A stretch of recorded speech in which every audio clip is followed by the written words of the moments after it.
raba-raba sedikit. Pada kesempatan ini kami mewakili pengurus SBS meminta maaf karena ada sedikit kendala. Pendetanya masih dalam perjalanan ke sini. Jadi mungkin waktu sambil menunggu hamba Tuhannya Bu Melingnya tiba di tempat ini, mungkin ada rekan-rekan yang nanti bisa sharing. Namun sebelumnya kita pujikan hormat kepada Dia, Sang Raja Agung, yang layak dipuji, ditinggi, disembah. Dia, Sang Guru kita, yang akan mengajarkan kita tentang kebenaran firman Tuhan. Dia sungguh indah.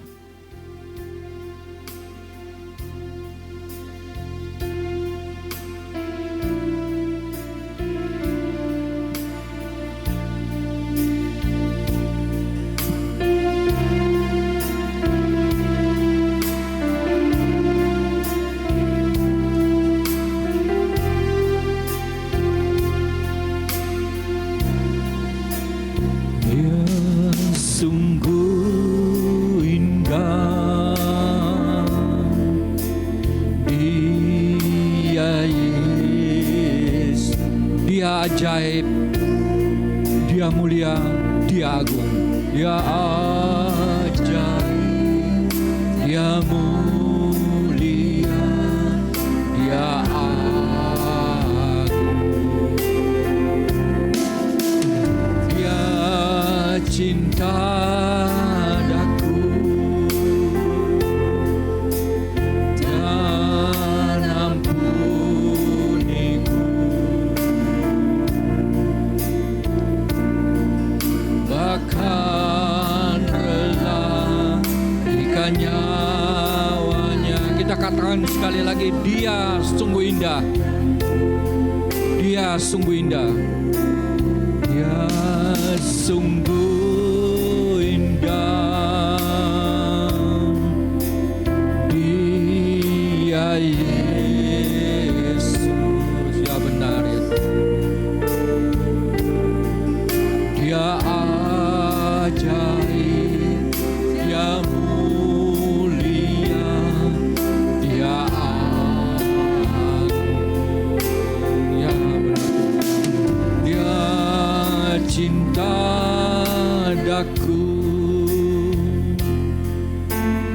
dan ampuniku.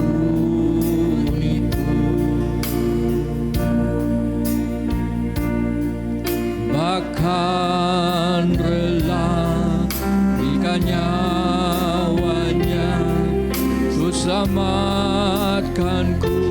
Sambutlah Yesus, tinggikan Yesus, ya Yesus, tinggikan Yesus. Beri Dia hormat, pujian dan kuasa. Yesus Raja, bagi yang mulia, ku angkat tanganku. Kau ku cinta, ku sembah. Kita katakan sekali lagi, ya Dia sungguh indah. Dia sungguh indah. Ya benar Engkau Tuhan. Ya Yesus, Dia ajaib, Dia mulia, Dia agung. Dia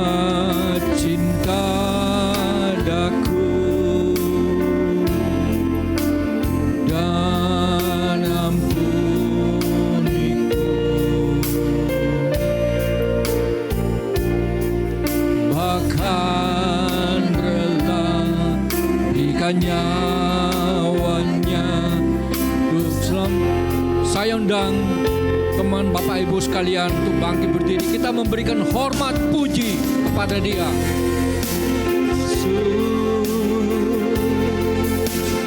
Tinggikan Yesus, beri Dia hormat, pujian dan kuasa. Yesus Raja, bagi yang mulia ku angkat tanganku,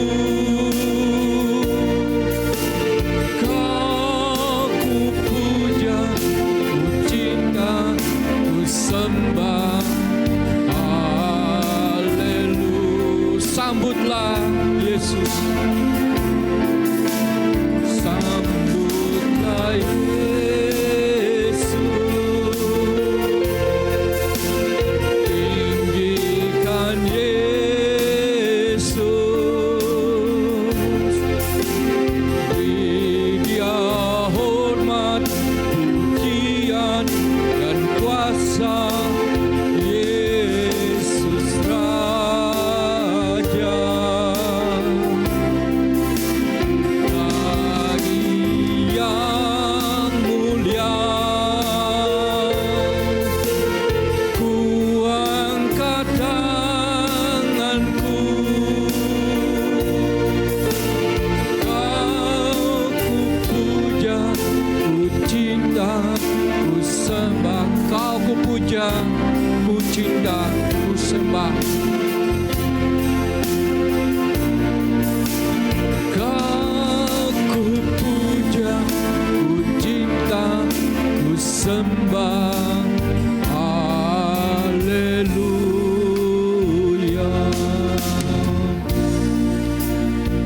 Mari sebelum kita masuk dalam sesi SBS, kita berdoa, kita bawa doa kita. Tuhan, Engkau Raja di atas segala raja, yang layak kami puji, kami puja, kami hormat, kami sembah. Engkau adalah Raja, Engkau adalah Kepala Gereja kami Tuhan. Engkau adalah Guru kami Tuhan. Saat ini kami ingin belajar mengenal peta kehidupan. Bagaimana kami bisa berjalan bersama dengan-Mu seumur hidup kami Tuhan. Kami boleh belajar mengenal kebenaran yang akan disampaikan oleh hamba-Mu, Pendeta Liak Meling. Tuhan, Engkau mau tolong kami satu persatu untuk kami bisa fokus, konsentrasi. Kami boleh menajamkan pendengaran kami boleh mengarahkan hati kami untuk mendengarkan penjabaran tentang mengenal peta kehidupan.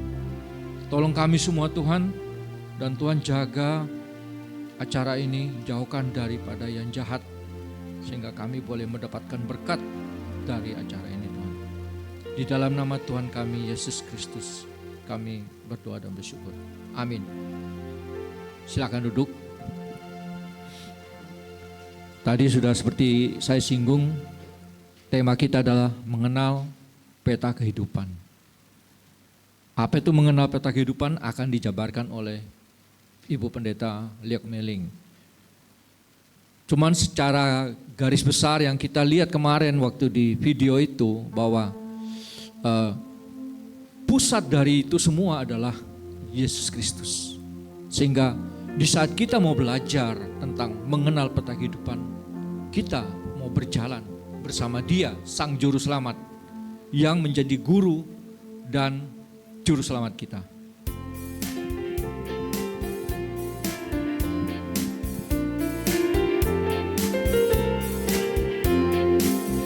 Ku mau berjalan dengan juru selamatku di tengah badai sejuk.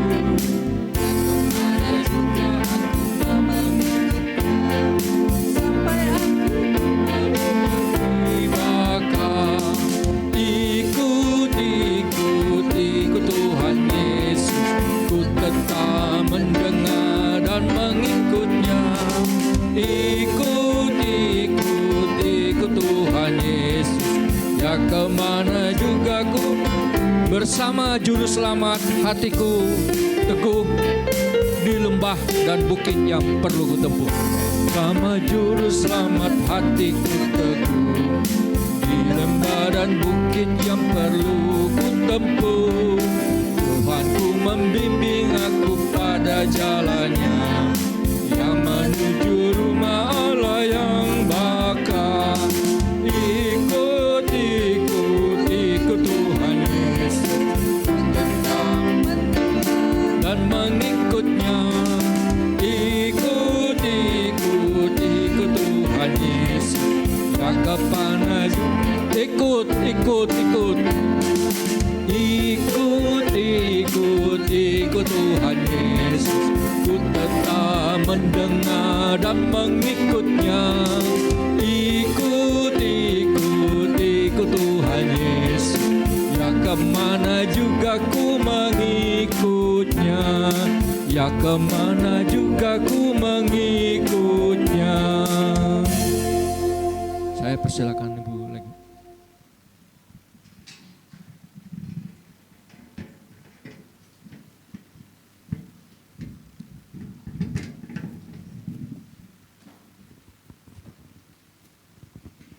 Selamat malam Bapak Ibu yang dikasihi oleh Tuhan. Senang sekali kita punya kesempatan untuk belajar tentang peta kehidupan gitu ya. Cukup menarik ketika saya itu diberi tema mengenal peta kehidupan.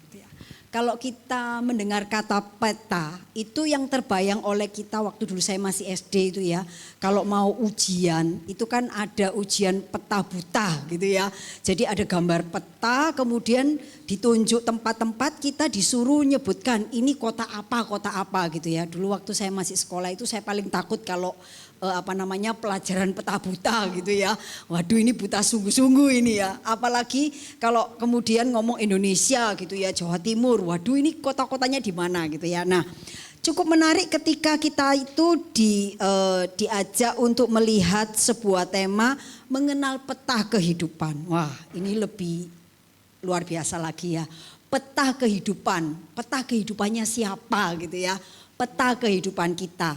Ketika bicara peta itu berarti bicara tentang sesuatu yang menolong kita untuk bisa sampai ke tujuan, kira-kira gitu ya. Kalau kita ngomong saya mau ke Jakarta gitu ya, petanya itu kalau sekarang mungkin Google Map gitu ya, arahnya kemana gitu ya. Nah ketika kita bicara tentang peta kehidupan, ini kita sedang berbicara tentang bagaimana atau petunjuk yang menolong kita untuk memiliki kehidupan yang sejati. Gitu ya. Karena hanya melalui buku ini sajalah kita itu akan menemukan hidup yang sesungguhnya. Karena itu temanya menggunakan istilah mengenal peta kehidupan. Kita akan berbicara tentang Alkitab kita, ya. Mengapa ini penting? Karena dalam banyak hal dasar teologis kita itu diletakkan di atas firman Tuhan, gitu ya. Salah satu 5 pokok Calvin, gitu ya, itu didasarkan 5 pokok Calvin itu didasarkan kepada kebenaran firman Tuhan, gitu ya. Kalau kita ngomong reformasi, itu salah satunya adalah kebenaran itu berpusat kepada Alkitab. Nah, kalau kita itu nggak ngerti Alkitab yang menjadi dasar kita ini benar-benar firman Tuhan atau enggak, itu bisa jadi problem. Betul nggak ya? Nah, Bapak Ibu yang dikasih oleh Tuhan, hari ini kita akan belajar.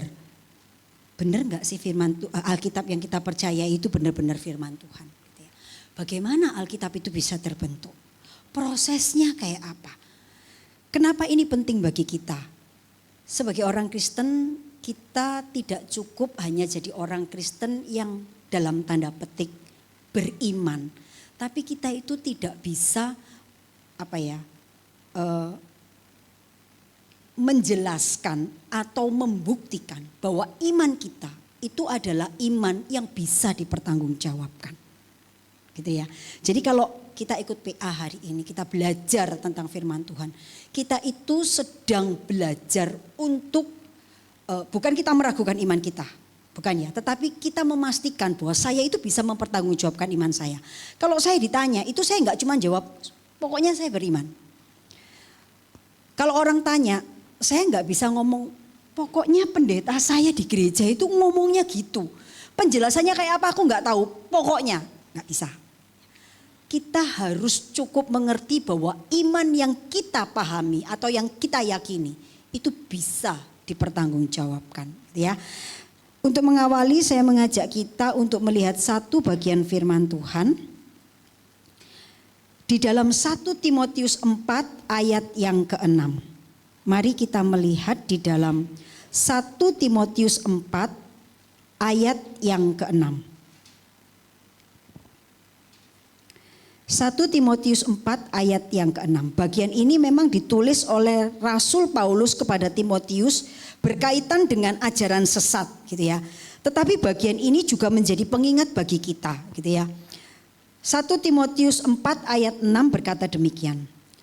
Dengan selalu mengingatkan hal-hal itu kepada saudara-saudara kita, engkau akan menjadi seorang pelayan Kristus yang baik, terdidik dalam pokok-pokok iman kita dan dalam ajaran sehat yang telah kau ikuti selama ini. Bagi Paulus, orang-orang percaya itu harus terdidik dalam pokok-pokok iman. Sehingga ketika mereka itu harus menjelaskan iman mereka, mereka itu punya pemahaman yang benar dan tidak asal ngomong. Gitu ya. Nah, Bapak Ibu yang dikasih oleh Tuhan, kita meyakini bahwa Alkitab kita itu bukan kitab yang turun langsung dari surga. Gitu ya. Kita meyakini bahwa Alkitab kita itu adalah firman Allah. Tetapi kita meyakini bahwa Alkitab itu tidak turun dalam bentuk buku dari surga. Kalau saya ngomong gini mungkin Bapak Ibu langsung teringat gitu ya. Ada agama yang lain yang meyakini bahwa kitabnya itu langsung turun dari surga. Nah, sementara kita itu meyakini bahwa Alkitab itu firman Allah, tetapi dia tidak turun dalam bentuk buku dari surga. Allah menggunakan proses sejarah dan manusia untuk membuat Alkitab itu ada dan lengkap untuk digunakan oleh orang percaya. Ya. Nah, Bapak Ibu yang dikasih oleh Tuhan, pernah enggak mikir kenapa Tuhan itu enggak langsung menurunkan Alkitab dari surga? Pernahkah terpikir oleh kita, bukankah kelihatan lebih wah ya? Kelihatan lebih jreng gitu ya. Kalau kita itu memiliki Alkitab yang langsung turun dari surga.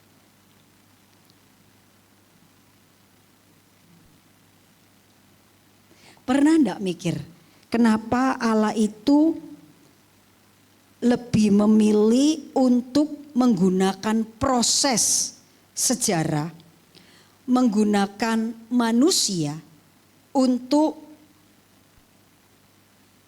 menyatakan kehendaknya atau menyampaikan firman-Nya. Kalau Bapak Ibu disuruh milih, kira-kira milih kitab yang model kayak mana? Yang langsung turun dari surga atau yang lewat proses sejarah?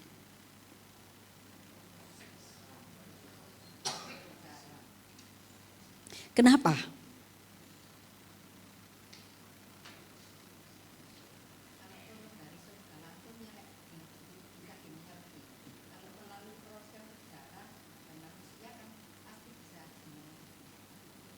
Ada lagi yang lain?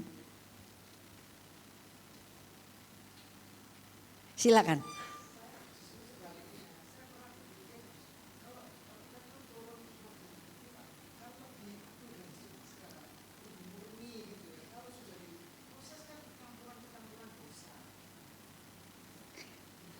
Siapa yang setuju ibu yang pertama?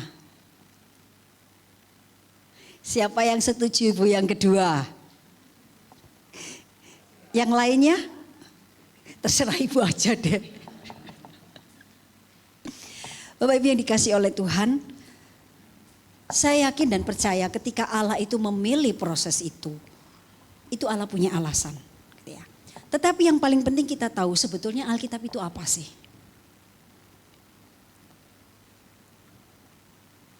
Apa sebetulnya Alkitab itu? Alkitab itu sebetulnya ada sebuah istilah yang saya sering gunakan. Saya selalu mengingatkan kepada jemaat saya bahwa Alkitab itu adalah sejarah penyelamatan Allah yang penuh kasih terhadap manusia berdosa. Jadi Alkitab itu sebetulnya catatan sejarah perjalanan proses bagaimana Allah itu menyelamatkan manusia berdosa. Allah yang penuh kasih itu menyelamatkan manusia yang berdosa. Sehingga Allah memilih sejarah, memilih manusia untuk menuliskan itu. Karena itu adalah sebuah proses yang bisa dipahami oleh manusia. Jadi Allah itu tidak sedang membuat dongeng. Allah itu tidak sedang membuat cerita. Tetapi Allah itu menunjukkan ini loh prosesnya. Bapak Ibu di sini yang sudah pernah baca Alkitab dari Kejadian sampai Wahyu selesai? Ada? Saya yakin ada ya, cuman mungkin sungkan mau angkat tangan. Ya. Di tempat saya itu kami punya program baca Alkitab 1 hari 1 pasal. Selesainya itu 3 tahun 3 bulan 3 hari. Kemarin 3 April itu persis selesai. Ya, jadi kami buat renungan audio gitu ya, yang setiap hari itu kita membaca 1 pasal, kemudian ada penjelasan keterangan dari pasal itu gitu ya. Dan semuanya itu ketika dipelajari itu arahnya kembali kepada Yesus. Benar-benar kristosentris. Saya menemukan ada begitu banyak hal, Tuhan itu ternyata luar biasa. Semua hal yang ia bicarakan mulai Kejadian sampai Wahyu itu sedang berbicara tentang ini loh, kamu manusia berdosa. Ya, kamu tak ajari, tak tuntun pakai cara apapun. Itu kamu gak pernah bisa sampai pada standar yang aku minta untuk pantas diselamatkan.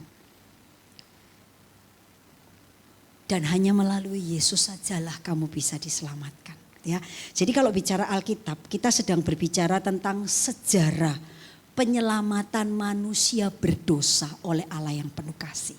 Karena itu Allah memilih menggunakan manusia lewat proses sejarah untuk menuliskan itu. Sehingga manusia itu tahu bahwa ini tentang aku yang diselamatkan. Bukan tentang sesuatu yang nun jauh di sana yang tidak jelas itu. Gitu ya kira-kira ya. Nah Bapak Ibu yang dikasih oleh Tuhan, hari ini kita belajar bagaimana Alkitab itu bisa terjadi. Pernah nggak di antara kita itu ada yang bertanya gini, kenapa Alkitab kita itu isinya 39 PL dan 27 PB? Ada enggak yang pernah mikir ke situ? Enggak ya. Ngapain mikir gitu-gitu? Baca Alkitab aja wis repot kok adek mikir. Iki nek ditambahi akeh gak mari-mari ini ya. Wong 1 hari 1 pasalnya 3 tahun 3 bulan 3 hari. Nek misalnya tambah banyak gak mari-mari ini gitu ya. Atau mungkin ada di antara kita yang ngomong, saya umur segini aja belum selesai baca satu Alkitab secara keseluruhan mungkin gitu ya. Nek tambah akeh tambah gak mari-mari gitu ya. Nah Bapak Ibu yang dikasih oleh Tuhan, Alkitab yang kita pegang hari ini, yang isinya 39 bagian dari PL dan 27 bagian PB, itu adalah sesuatu yang ada bukan karena gereja yang membuat. Ini penting ya. Jadi Alkitab Perjanjian Lama dan Alkitab Perjanjian Baru itu ada, bukan gereja yang membuat. Bukan konsili-konsili yang dilakukan pada gereja mula-mula yang membuat. Tetapi gereja itu hanya istilahnya itu memastikan bahwa inilah kitab-kitab yang memang berotorisasi. Yang secara isi itu memang diyakini sebagai firman Tuhan. Jadi mereka bukan buat. Mereka hanya memastikan atau memilih ini loh yang memang sesuai dengan firman Tuhan. Dan itu ada aturannya gitu ya, enggak sembarangan gitu ya. Nah, istilah yang sering kita dengar adalah kanon. Pernah dengar kata kanon ya? Yang kita sering dengar dengan istilah kanonisasi. Kanonisasi itu adalah sebuah proses untuk memastikan bahwa sebuah kitab itu adalah kitab yang berotoritas, yang merupakan firman Tuhan. Dan itu ada sebuah proses yang dialami sehingga kitab-kitab itu pada akhirnya disebut atau dinyatakan sebagai bagian dari kanon firman Tuhan. Alkitab kita itu terdiri dari perjanjian lama dan perjanjian baru. Ada proses waktu di mana Alkitab itu terbentuk. Kanon perjanjian lama itu terbentuk mulai abad 5 sebelum Masehi sampai abad 1 Masehi. Ya. Jadi kanon perjanjian lama itu sudah terbentuk sebelum zamannya Yesus, kira-kira gitu ya. Jadi kitab Taurat, kemudian para nabi, kemudian tulisan-tulisan gitu ya. Kanon ini sudah terbentuk pada abad ke-5 Masehi. Mulai terbentuk dan itu sudah diyakini dan digunakan pada masa Yesus gitu ya. Sedangkan kanon perjanjian baru itu dikumpulkan sejak abad yang pertama gitu ya, sampai kemudian menjadi lengkap hingga abad yang keempat. Dan itu ada prosesnya ya. Nah, kita akan melihat kanon perjanjian lama ya. Jadi kanon itu ada dua. Kanon perjanjian lama dan kanon perjanjian baru. Nah, kanon perjanjian lama ini terdiri dari 39 kitab. Ini kitabnya Protestan, ya. Katolik ada beda lagi, ya. Nanti kita juga akan bicara tentang kenapa ada perbedaan itu. Bagaimana bisa ada perbedaan semacam itu? Dan kenapa Protestan itu hanya mengambil 39? Ya. Kemudian kalau PB itu ada 27 kitab. Nah, PL itu secara umum dibagi menjadi 3 besar, yaitu Torah atau Taurat, kemudian nabi-nabi, dan kemudian tulisan-tulisan. Ini biasanya disebut Torah,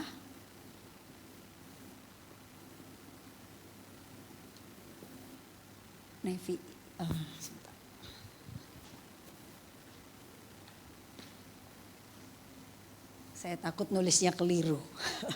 Tulisannya itu Neviim, kemudian Ketuvim. Ya, betul ini tadi Neviim.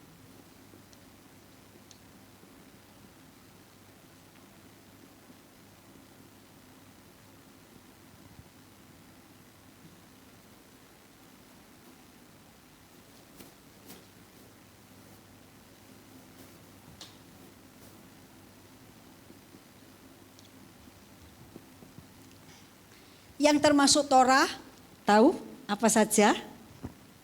Kejadian, Keluaran, tulisan Musa itu ya. Kejadian, Keluaran, Imamat, Bilangan dan Ulangan. Kemudian yang termasuk nabi-nabi atau Neviim itu ada nabi besar, ada nabi kecil, ya.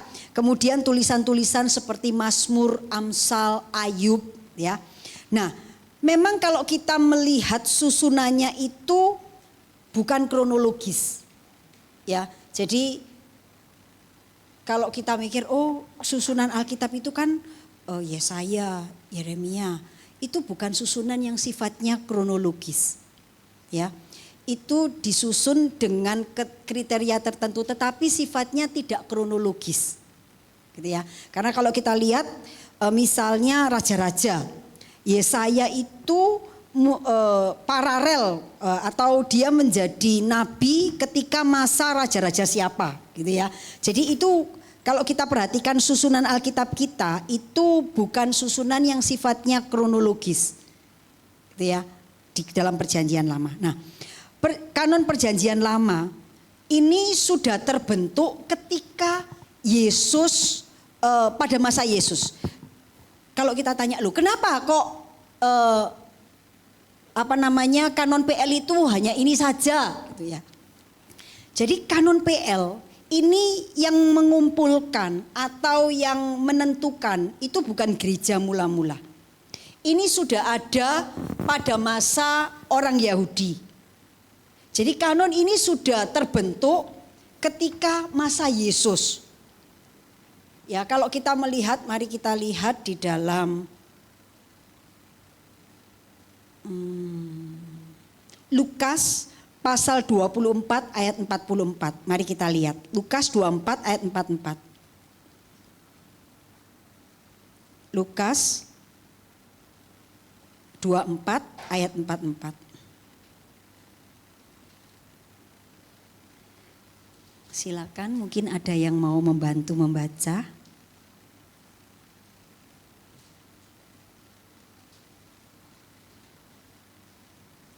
Lukas 24 ayat 44. Atau kita baca sama-sama ya. Yuk, 1, 2, 3.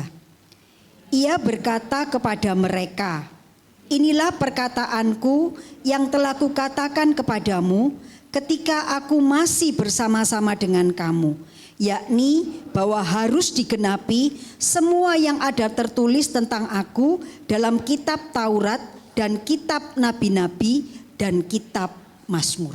Jadi kanon Taurat, nabi-nabi dan juga tulisan-tulisan ini pada masa Yesus sudah terbentuk, gitu ya. Dan itu digunakan terus-menerus oleh orang-orang pada masanya sampai pada gereja mula-mula. Ya. Jadi gereja mula-mula itu bukan yang membuat kanon PL. Gitu ya. Kanon ini sudah ada.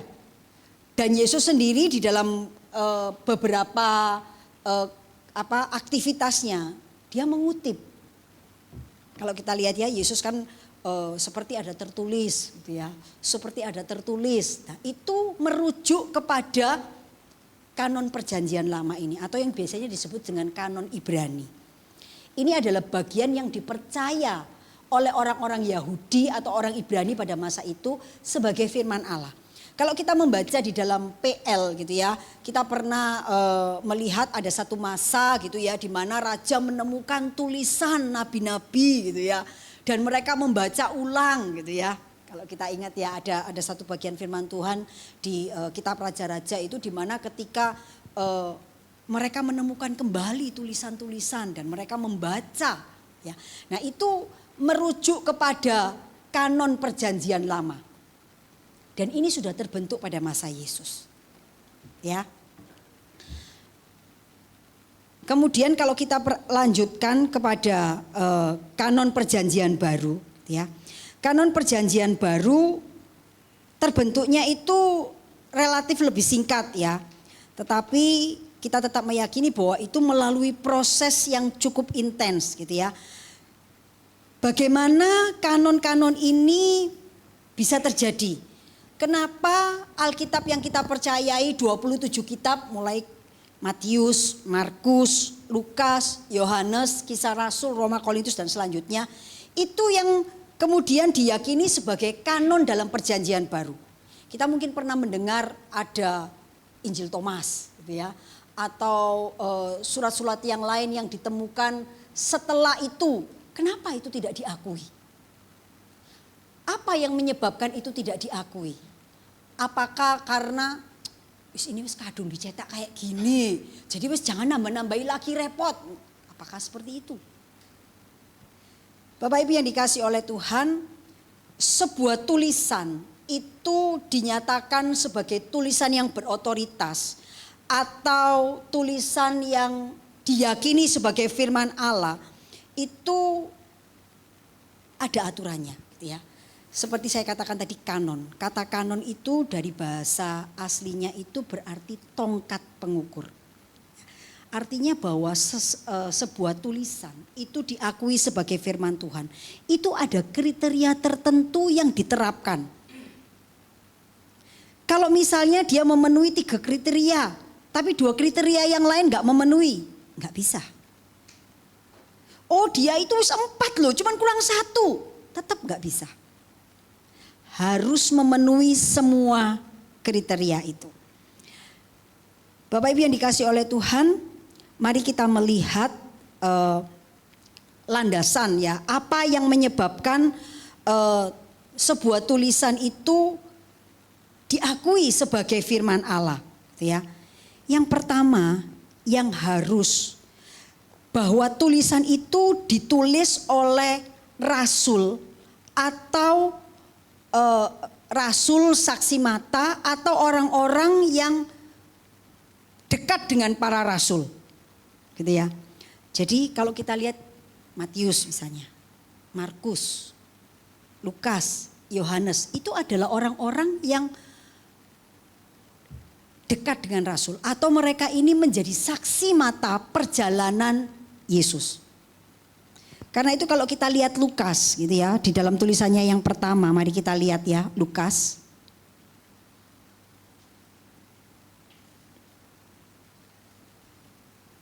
Lukas pasal yang pertama, ayat yang pertama dan kedua. Di sana dikatakan begini, Theophilus yang mulia, banyak orang telah berusaha menyusun suatu berita tentang peristiwa-peristiwa yang telah terjadi di antara kita. Seperti yang disampaikan kepada kita oleh mereka yang dari semula adalah saksi mata dan pelayan firman. Jadi sebuah tulisan itu diakui berotoritas, itu haruslah ditulis oleh saksi mata atau orang-orang yang hidup bersama dengan rasul. Karena pada masa itu mungkin ketika rasul ngomong mereka nulis ya. Jadi tulisan-tulisan itu dikatakan sebagai tulisan yang berotoritas, itu ada beberapa kriterianya. Kenapa kemudian gereja nanti kriterianya akan kita bahas lebih lengkap ya. Kenapa gereja itu terdorong untuk mengumpulkan tulisan-tulisan itu menjadi sebuah kanon yang lengkap yang kemudian digunakan sebagai pegangan orang percaya sebagai pokok-pokok pengajaran. Jadi ketika abad yang kedua itu ada seorang yang bernama Marcion itu ya. Dia ini mulai mengumpulkan gitu ya. Tapi dia ini rodok kurang pas gitulah, agak ajarannya agak menyimpang gitu ya. Marcion ini pada tahun 140 Masehi itu mengusulkan sebuah kanon Kristen di mana dia itu menolak perjanjian lama. Ya, jadi dia tidak mau terima ini. Si Marcion itu. Dia hanya mau menerima tulisan Injil Lukas dengan versi yang sudah diedit serta 10 surat Paulus. Ya, jadi pada masa gereja mula-mula, si Marcion ini mulai mengumpulkan gitu ya, mengumpulkan tulisan-tulisan yang dianggap sebagai firman Allah, gitu ya. Tapi dia menolak PL. Dia ngomong ini enggak termasuk firman Tuhan, gitu ya. Dan kemudian dia hanya mau menggunakan Injil Lukas yang sudah diedit, gitu ya. Dan kemudian mengumpulkan 10 surat Paulus sebagai tulisan yang berotoritas. Dan yang lain ditolak. Nah, ketika itu terjadi, maka gereja mula-mula itu kemudian mulai memikirkan, wah, Kita ini harus secara khusus memikirkan, mengatur, dan kemudian mulai mengumpulkan kitab-kitab yang kita yakini sebagai firman Tuhan melalui proses yang kemudian digunakan sebagai bahan ajar gitulah kira-kira ya. Nah, prosesnya juga tidak gampang. Ketika tahun sekitar 170 sampai 200 Masehi itu ditemukan oleh seorang yang bernama Muratori, yang kalau Bapak Ibu mungkin baca, itu disebut kanon Muratori. Jadi dia bukan orang yang membuat, dia hanya orang yang menemukan sebuah catatan ya. Jadi Muratori ini seorang pustakawan gitu ya. Dia itu kemudian menemukan sebuah daftar gitu ya, yang mencakup kitab-kitab PB gitu ya. Meskipun beberapa tulisan atau beberapa kitab yang ditulis di sana itu masih menjadi perdebatan, atau kalau kita mungkin pernah mendengar istilah antilegomena. Jadi kalau kita tahu hari ini kitab kita itu semua sudah terkumpul dan kita yakini sebagai Alkitab, firman Allah. Itu pada masa awalnya itu enggak langsung ujuk-ujuk ini ya setuju, ini ya setuju, ini ya setuju, enggak. Ada sebuah proses di mana yang ini, oh ya ini sudah oke, ini ditulis oleh Rasul, ini memenuhi kriteria ini ya. Tetapi ada beberapa tulisan itu yang diragukan, yang biasanya disebut sebagai istilah antilegomena. Jadi sepanjang periode pemilahan itu ada kitab-kitab itu yang menuai pro dan kontra gitu ya. Nah, kitab-kitab itu misalnya surat Ibrani, 2 dan 3 Petrus gitu ya. Terus 2 dan 3 Yohanes, Yudas, kitab Wahyu gitu ya. Nah, jadi surat antilegomena ini adalah surat-surat yang masih diperdebatkan dan dipertanyakan siapa yang menulis. Ini apakah tulisan para rasul? Apakah ini bisa diverifikasi sebagai tulisan yang memang diyakini sebagai firman Allah ya. Jadi dalam kalau kita melihat bahwa surat-surat legomena itu misalnya yang saya sebutkan tadi Yakobus itu karena ada bagian yang dianggap ditulis oleh orang yang tidak jelas gitu ya. Kemudian otoritas kerasulannya itu kalau nggak jelas ini siapa, maka otoritas kerasulannya itu kemudian dipertanyakan gitu ya. Kemudian surat Yudas itu juga kepenulisannya itu dipertanyakan karena di sana hanya disebutkan Yudas hamba Yesus Kristus dan saudara Yakobus. Ini sesuatu yang sangat umum gitu ya. Sehingga orang mempertanyakan ini benar nggak ditulis oleh rasul atau teman rasul atau orang yang menjadi saksi mata gitu ya. Kemudian kalau surat 2 Petrus itu diperdebatkan karena gaya bahasa Yunani dalam 2 Petrus itu sangat berbeda dengan 1 Petrus. Gitu ya. Kalau yang 1 Petrus itu diyakini ditulis dibantu oleh seorang yang bernama Silvanus gitu ya. Sedangkan 2 Petrus ini kok nggak bodoh gaya bahasanya gitu ya. Nah kalau kemudian surat 2 dan 3 Yohanes ini surat-surat yang sangat pendek. Kemudian isinya itu bersifat pribadi. Karena itu tidak semua gereja mengenal. Sehingga mereka mempertanyakan benar nggak ini tulisan yang berotoritas gitu ya. Kemudian surat Ibrani. Surat Ibrani ini juga anonim. Yang nulis siapa itu orang tidak terlalu jelas gitu ya. Di gereja timur ini diyakini ditulis oleh Paulus. Sehingga gereja timur itu lebih awal menerima. Karena mereka meyakini ini ditulis oleh Paulus. Tapi gereja barat atau gereja Roma itu ragu karena gaya bahasa dan strukturnya itu sangat berbeda. Kemudian kitab Wahyu gitu ya. Kitab Wahyu ini juga menjadi salah satu antilegomena yang diragukan gitu ya. Karena isinya itu sulit untuk dipahami. Gitu ya. Ada banyak yang terasa tidak mudah dimengerti gitu ya. Apakah ini benar ditulis oleh Yohanes, rasul Yesus Kristus yang menyebut dirinya murid yang dikasihi gitu ya. Nah, ini adalah surat-surat yang diragukan pada awalnya.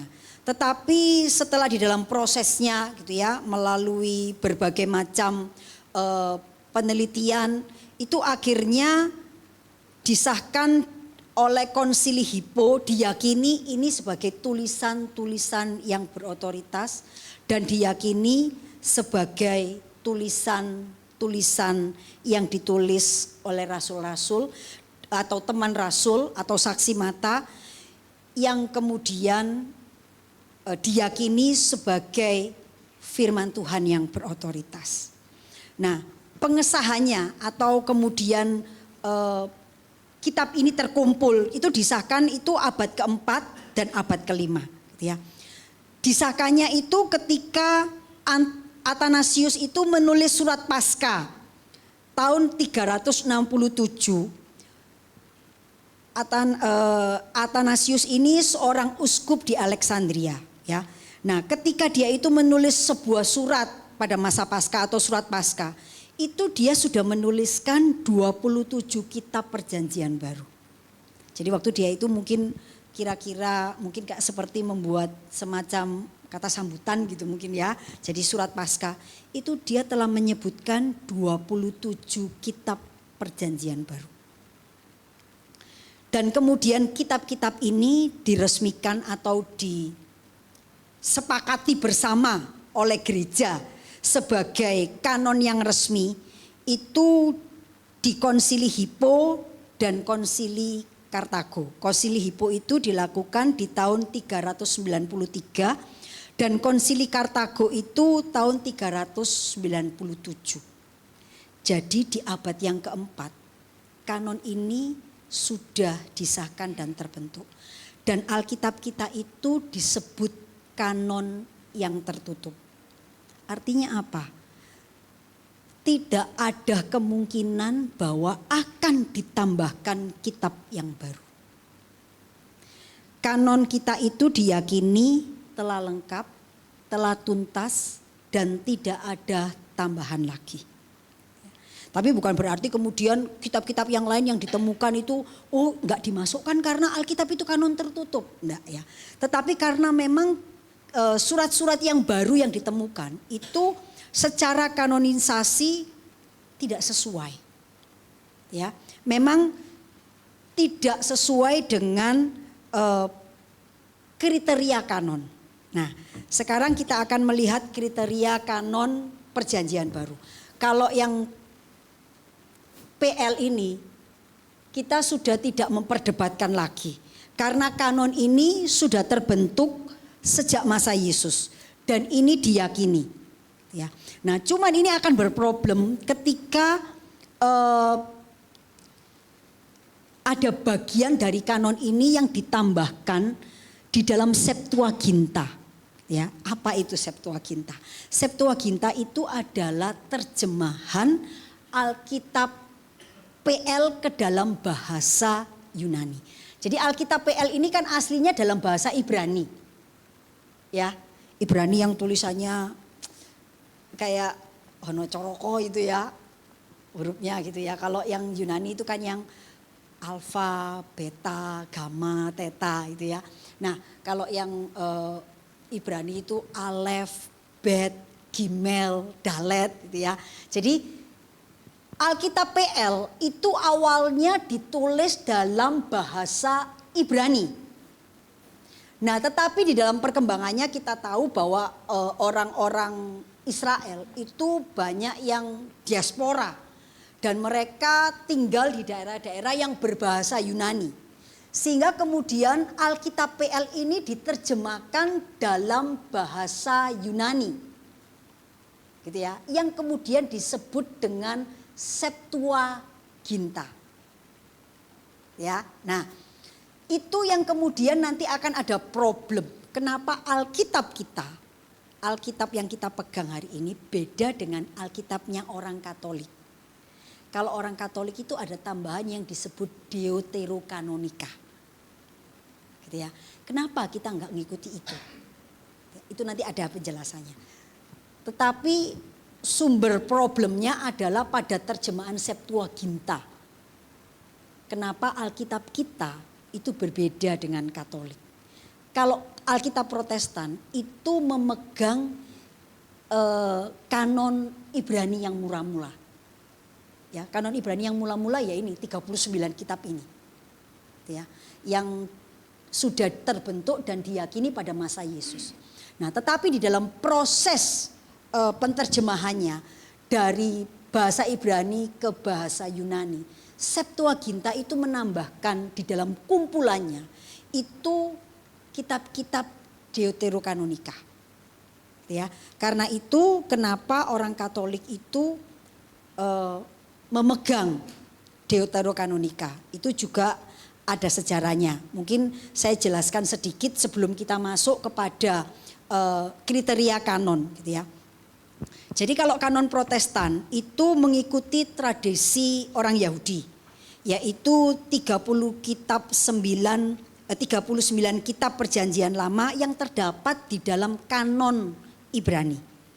Nah, di dalam Septuaginta, yaitu Perjanjian Lama yang ditulis dalam kitab Yunani, itu ada tambahan tulisan-tulisan yang disebut sebagai tulisan apokrifa atau yang disebut dengan Deuterokanonika.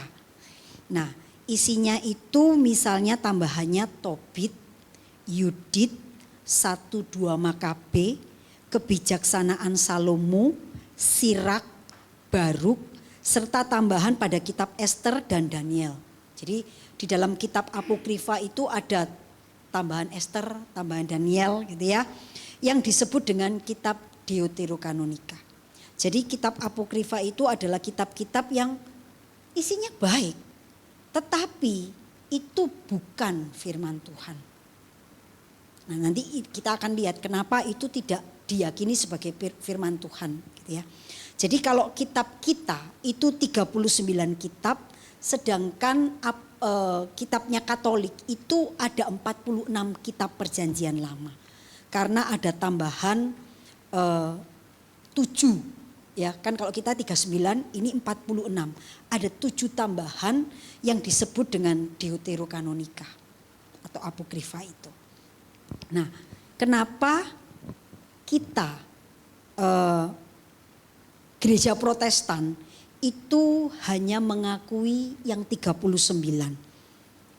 Jadi kita mengakui hanya yang 39 karena kita berpegang pada kanon ortodok Perjanjian Lama, yaitu 39 kitab yang terdiri dari Taurat, nabi-nabi dan tulisan-tulisan yang sudah terbentuk dan diyakini pada masa Yesus. Gitu ya. Kita tidak menerima apokrifa karena itu tidak ada di dalam kanon mula-mula milik orang Yahudi. Tetapi juga ada alasan yang lain, gitu ya. Karena ada kesalahan sejarah, gitu ya.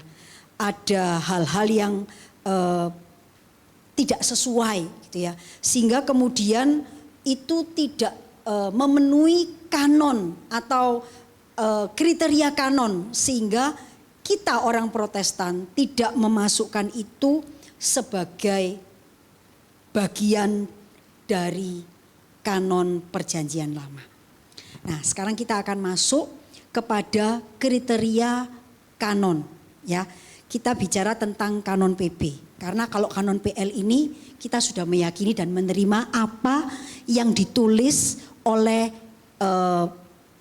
orang-orang Ibrani gitu ya, Perjanjian Lama. Nah, kalau di dalam kriteria Perjanjian Baru, yang pertama itu adalah otoritas kerasulan, gitu ya. Jadi kriteria yang pertama itu adalah otoritas kerasulan.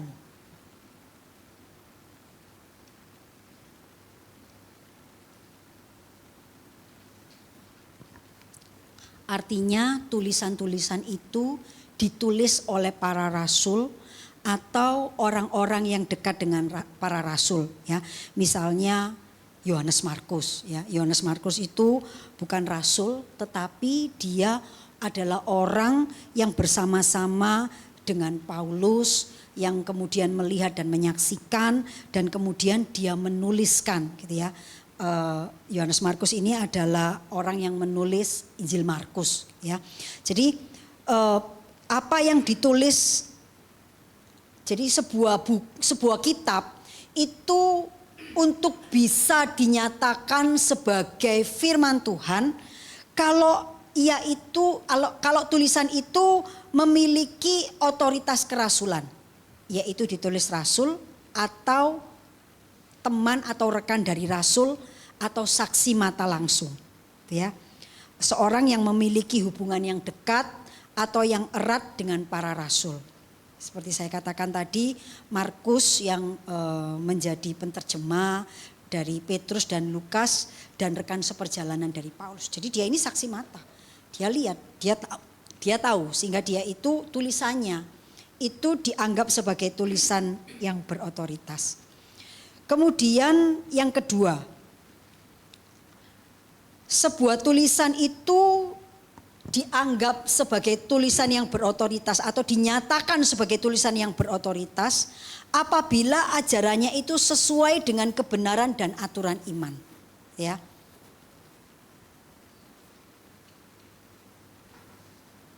Sesuai dengan kebenaran dan pokok-pokok iman.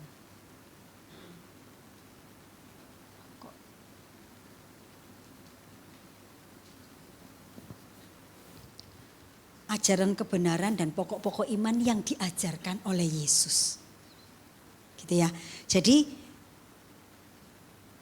atau yang dalam bahasa anunya itu disebut regula fidei, ya. Regula fidei itu aturan iman sebagai kriteria kanonitas, ya.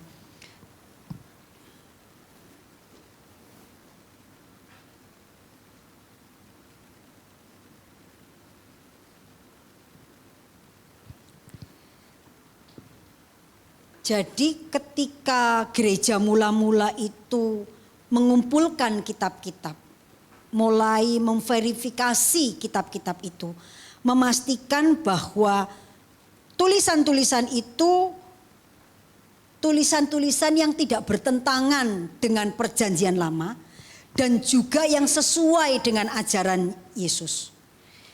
Jadi bicara tentang Allah Bapa, bicara tentang Yesus Kristus, bicara tentang Roh Kudus, bicara tentang pengampunan dosa, bicara tentang hidup yang kekal, ya. Jadi ada saringan doktrin yang diterapkan kepada sebuah kitab untuk memastikan bahwa surat-surat itu sesuai dengan pokok-pokok iman yang diajarkan. Ya. Terus kemudian aturan yang ketiga,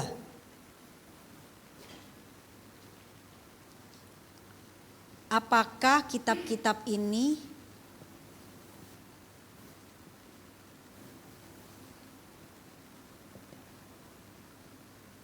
diterima oleh gereja mula-mula. Jadi seperti kita ketahui di gereja mula-mula itu tulisan-tulisan Paulus, tulisan-tulisan yang digunakan sebagai pokok pengajaran itu sudah beredar, ya. Jadi ketika pada konsili atau pada abad 3 dan 4 orang-orang itu mulai mengumpulkan kitab-kitab untuk memastikan dan mengumpulkan sebagai kanon, itu mereka memastikan bahwa ini adalah kitab-kitab yang memang diterima secara luas, tidak dipertanyakan dan digunakan sebagai pokok pengajaran oleh gereja mula-mula. Gitu ya. Kitab itu telah lama digunakan dalam ibadah. Kitab-kitab ini digunakan secara luas oleh gereja mula-mula. Ya, jadi ini adalah kriteria yang ketiga. Kemudian yang keempat, apakah kitab-kitab itu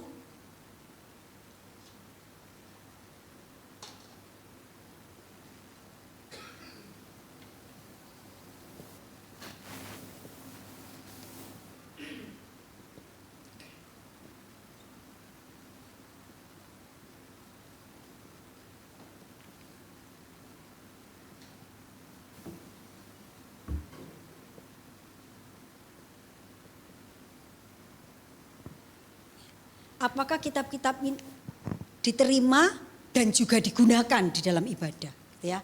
Jadi yang pertama otoritas kerasulan ditulis oleh para rasul atau rekan atau teman rasul yang menjadi saksi, kemudian sesuai dengan kebenaran pokok-pokok iman. Apakah kitab-kitab ini diterima oleh gereja mula-mula? Apakah kitab-kitab ini digunakan dalam ibadah gereja mula-mula? Dan yang terakhir, apakah kitab ini memiliki kuasa untuk mengubah hidup dan mencerminkan kemuliaan Kristus?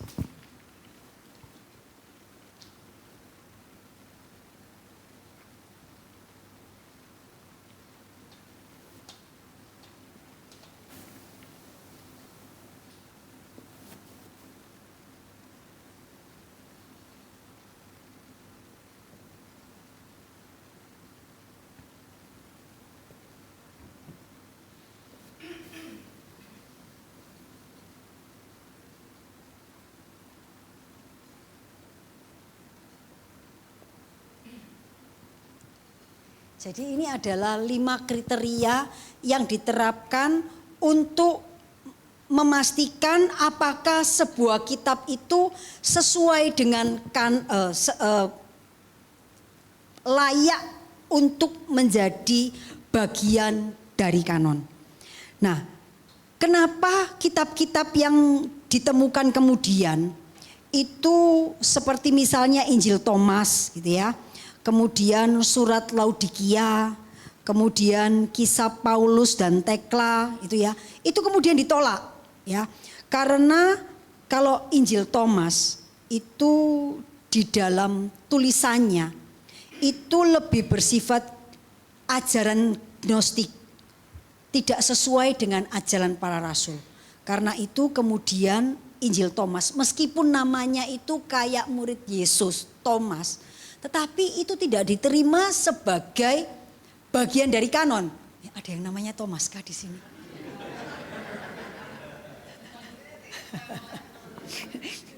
Maaf ya Pak Thomas ya. Tapi kalau yang ini asli murid Yesus kok. Kalau Thomas yang ini yang tidak asli gitu ya. Jadi Injil Thomas itu ditolak karena bukan Bapak Thomas yang nulis. Karena memang ajaran di dalamnya itu tidak sesuai dengan ajaran para rasul gitu ya. Atau surat Laodikia itu diyakini sebagai ajaran yang palsu gitu ya. Kemudian kalau tulis kisah Paulus dan Tekla itu tidak memiliki otoritas kerasulan karena itu ditolak gitu ya. Dan kita mungkin pernah mendengar beberapa Injil yang pernah disebutkan oleh beberapa disebutkan oleh pihak yang lain yang mengatakan itu Injil yang benar, yang orang Kristen itu kemudian menolak, menutupinya sebagai kebenaran yang sesungguhnya dan mengatakan Injil yang kita pegang sekarang ini itu justru yang palsu, yang sudah diselewengkan gitu ya. Tapi kalau kita tanya sama mereka, ya wes, nek kamu nganggep ini yang diselewengkan, yang asli mana? Mereka juga nggak bisa nunjukkan. Ya, karena memang nggak ada punya kita yang asli gitu ya. Jadi Bapak Ibu yang dikasih oleh Tuhan, ini adalah kriteria-kriteria yang ditetapkan atau digunakan orang pada masanya untuk menentukan bahwa sebuah kitab itu adalah kitab yang berotoritas. Jadi sekali lagi gereja itu bukan yang membuat. Gereja mula-mula itu hanya mengumpulkan dan juga kemudian memverifikasi, memastikan bahwa itu adalah tulisan-tulisan yang sesuai dengan firman Tuhan. Nah, mungkin kita bertanya, kenapa kitab Deuterokanonika itu oleh para reformator ditolak sebagai bagian dari kanon? Gitu ya. Jadi orang Katolik itu mengakui kanon itu jauh lebih setelah kanon ini terbentuk, mereka baru kemudian memasukkan Deuterokanonika gitu ya. Nah, alasannya karena yang pertama seperti saya sebutkan tadi, Deuterokanonika itu tidak ada dalam kanon Ibrani.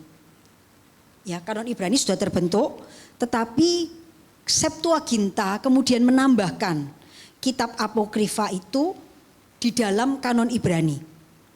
Tetapi para bapak reformasi tidak menerima itu. Kenapa tidak diterima? Selain karena memang tidak ada di dalam kanon Ibrani. Kitab Deuterokanonika itu tidak pernah dikutip oleh Yesus atau oleh para rasul. Ya, jadi selain karena di dalam kanon Ibrani nggak ada kitab Deuterokanonika. Kalau kita lihat Yesus itu waktu ngomong, itu Yesus tidak pernah menyampaikan pengajarannya atau para rasul misalnya Paulus atau Petrus atau Yohanes itu ketika mengajar, mereka itu tidak pernah mengutip bagian dari Deuterokanonika. Mereka tidak pernah kalau ngajar itu merefer kepada tulisan Deuterokanonika. Tapi kalau kita lihat Yesus atau para rasul itu seringkali mengutip pada perjanjian lama. Betul ya? Yesus ngutip Yesaya, ngutip Mazmur, ya. Kemudian ketika Yesus ketemu dengan iblis dicobai, dia ngomong firman Tuhan berkata, manusia hidup bukan hanya dari roti. Itu dia merefer kepada perjanjian lama. Tetapi Yesus dan para murid itu tidak pernah mengutip atau merefer kepada apokrifa. Karena itu Bapak reformasi, para reformator itu tidak mengambil apokrifa sebagai bagian yang diyakini sebagai Alkitab yang berotoritas. Selain itu, kenapa apokrifa itu tidak diyakini sebagai bagian dari kanon? Karena ada kesalahan-kesalahan historis dan juga kesalahan teologis. Gitu ya. Contohnya, kalau Bapak Ibu membaca di dalam Yudit 1 ayat 1 sampai 6, itu tulisan ini mengatakan bahwa Nebukadnezar adalah Raja Asyur di Niniwe. Padahal sejarah mencatat ia adalah Raja Babel di Babel. Nah, ini ada kesalahan sejarah. Gitu ya. Kemudian di dalam kitab 2 Makabe itu mengajarkan doa untuk orang mati. Nah, karena itu Bapak Ibu sekarang tahu ya, kenapa di dalam keyakinan saudara-saudara kita di Katolik itu ada yang disebut dengan api penyucian atau purgatori. Karena di dalam kitab 2 Makabe 12 ayat 43 sampai 45 itu mereka mengajarkan doa untuk orang mati. Gitu ya. Inilah yang kemudian menjadi dasar tentang api penyucian. Nah, bagian ini tentu bertentangan dengan firman Tuhan. Karena di dalam Ibrani itu dikatakan manusia itu ditetapkan mati satu kali, setelah itu dihakimi. Ajaran-ajaran Yesus juga mengatakan hal yang sama. Yesus tidak pernah mengajarkan bahwa setelah mati itu masih ada kesempatan kedua yang disebut api penyucian atau apalah namanya, enggak pernah. Ya. Jadi ada bagian-bagian yang secara teologis itu tidak sesuai dengan kebenaran atau ajaran yang diajarkan oleh para rasul, diajarkan oleh Tuhan Yesus gitu ya. Nah, kemudian di dalam Tobit 12 ayat 9 itu mengajarkan bahwa sedekah dapat menebus dosa. Nah, ini jelas salah kan? Karena kan kita tahu firman Tuhan mengatakan dengan jelas, kamu diselamatkan hanya oleh iman. Itu bukan hasil usahamu. Itu pemberian Allah.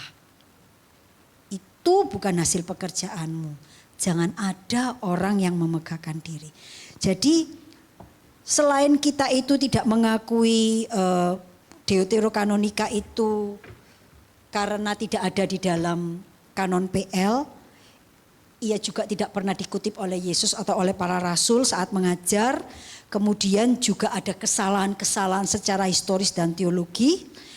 Dan yang terakhir itu pengakuan gereja Katolik terhadap Deuterokanonika itu baru dilakukan pada abad yang ke-16. Yaitu di tahun 1546. Jadi itu sudah sangat jauh dari terbentuknya kanon mula-mula. Gitu ya. Kanon mula-mula itu kan terbentuk di sekitar abad 4 dan 5. Ya, itu sudah terbentuk, sudah disahkan dalam konsili pada saat itu.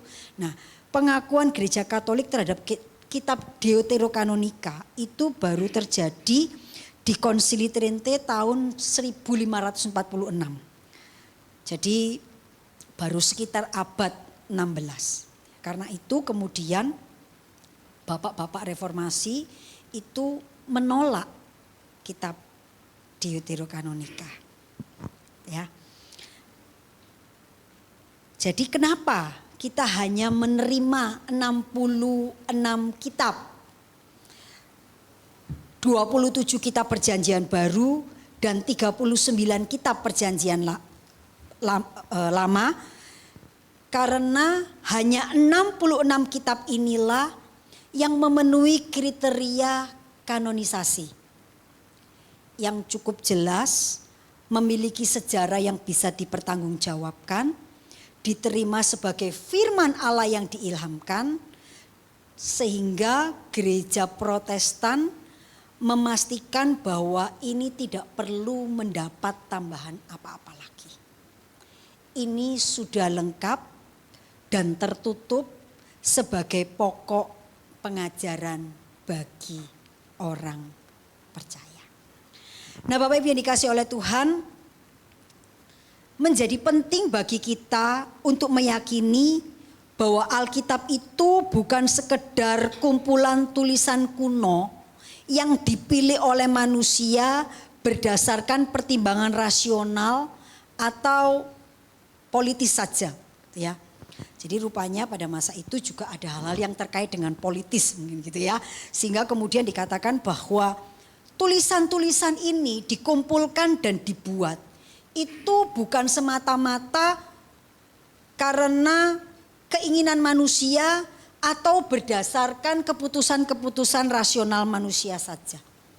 Tetapi kita meyakini bahwa tulisan-tulisan ini terjadi adalah atas pemeliharaan Allah atau providensia Allah.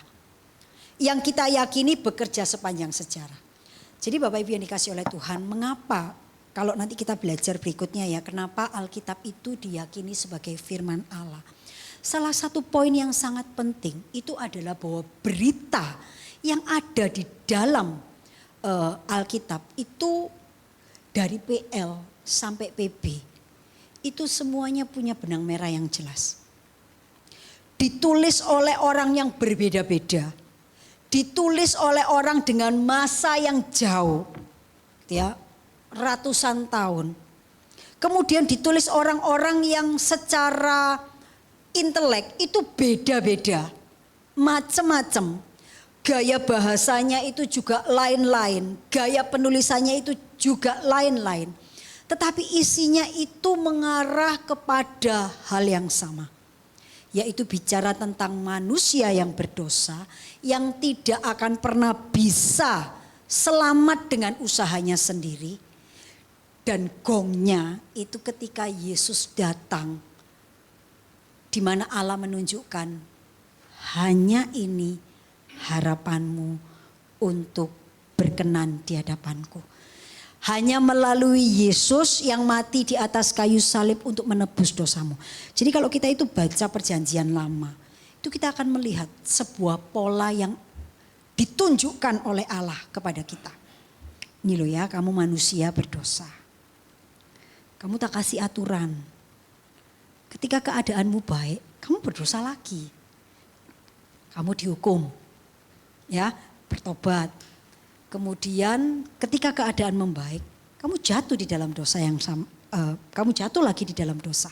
Kalau kita lihat isinya PL kan kayak gitu toh, betul nggak?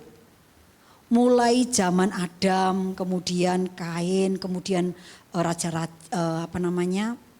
bapak-bapak orang beriman ya, Abraham, Ishak, Yakub, terus kemudian Daud, Salomo, lanjut ke masa raja-raja sampai ke dalam kitab Maleakhi. Kalau Bapak Ibu baca, itu ada sebuah pola yang selalu berulang.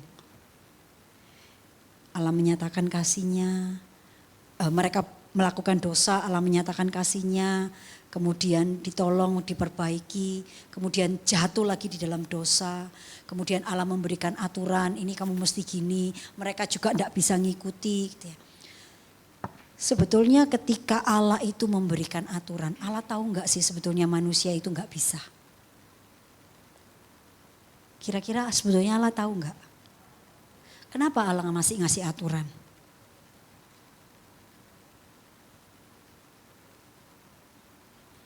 Berasa kayak sesuatu yang sia-sia kan sebetulnya ya. Tapi kenapa Allah itu memberi aturan, tetap memberikan aturan itu?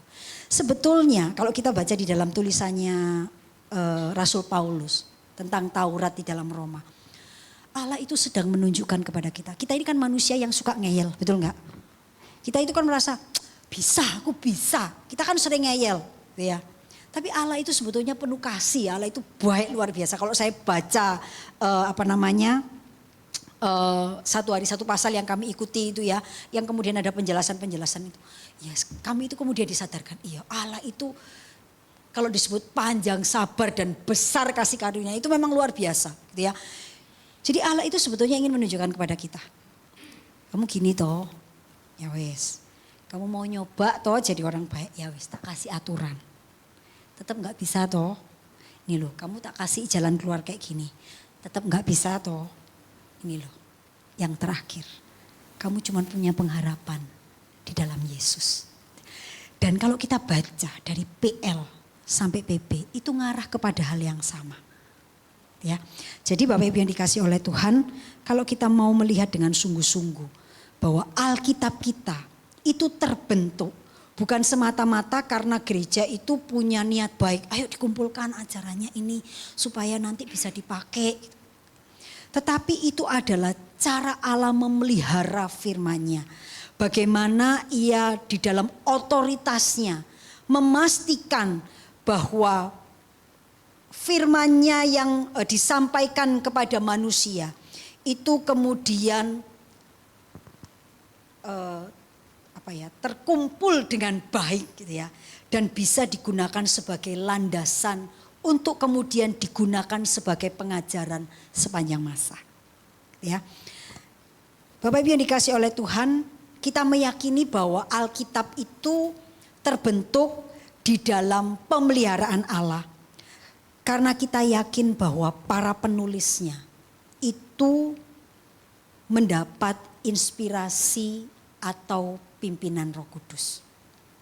Ya. Jadi dari sebelum proses kanon itu terjadi, ya, kita meyakini bahwa para rasul, orang-orang yang diberi hikmat, para nabi, itu adalah orang-orang yang dipimpin oleh Roh Kudus untuk menuliskan kehendak Allah. Ya.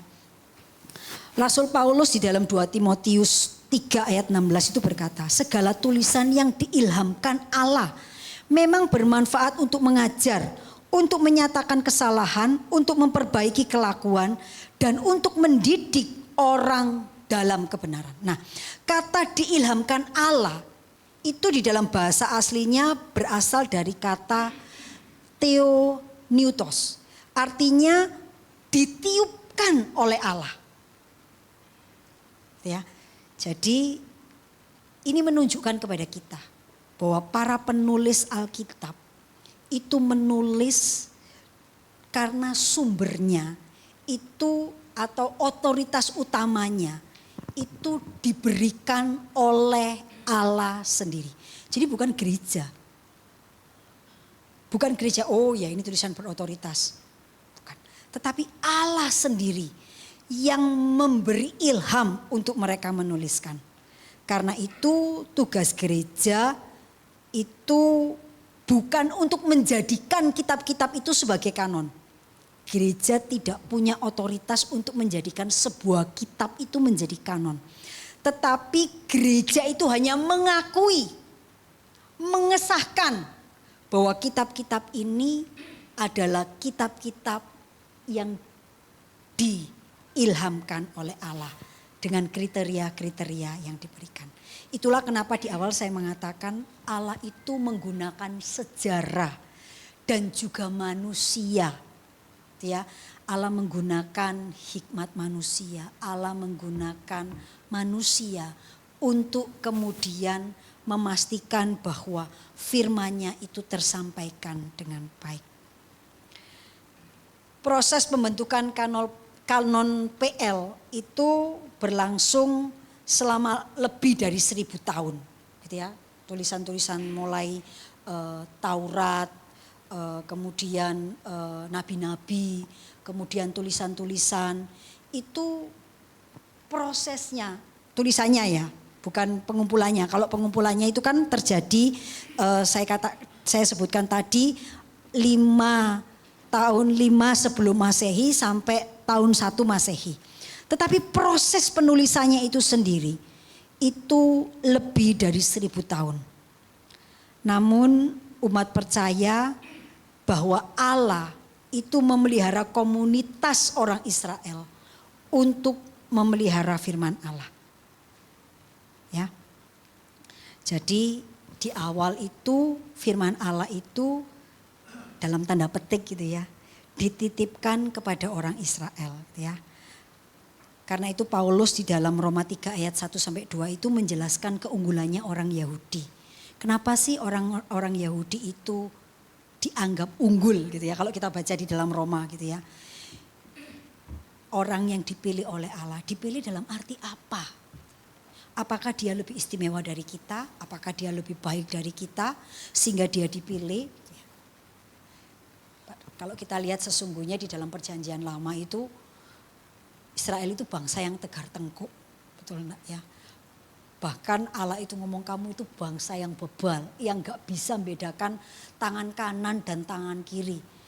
Lalu apa yang membuat mereka itu istimewa sebagai bangsa pilihan?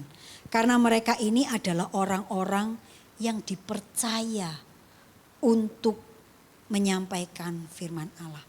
Melalui para nabi-nabi atau orang-orang Yahudi lah. Orang-orang Ibrani lah firman Tuhan itu mulai ditulis ya. Kemudian proses pemeliharaan Allah dalam proses kanonisasi perjanjian lama. Itu kitab-kitab Taurat diterima sebagai firman Allah segera setelah Musa itu menulisnya. Gitu ya. Waktu Musa nulis ya, itu tulisan-tulisan Musa itu sudah diakui sebagai firman Allah, gitu ya. Kemudian kitab para nabi itu di dalam banyak tulisannya para nabi itu selalu ngomong demikianlah firman Tuhan. Itu untuk menunjukkan bahwa mereka adalah orang-orang yang dipimpin oleh Allah, gitu ya. Kemudian pemeliharaan Allah terhadap tulisan-tulisan itu bahkan di masa-masa yang kritis, ya. Kita lihat waktu masa pembuangan, gitu ya. Ketika mereka dibuang, kemudian mereka balik, gitu ya. Mereka menemukan salinan tulisan yang kemudian pada masa Nehemia dibaca lagi, dibacakan di depan umat, gitu ya. Kita melihat itulah cara Allah memelihara firman-Nya.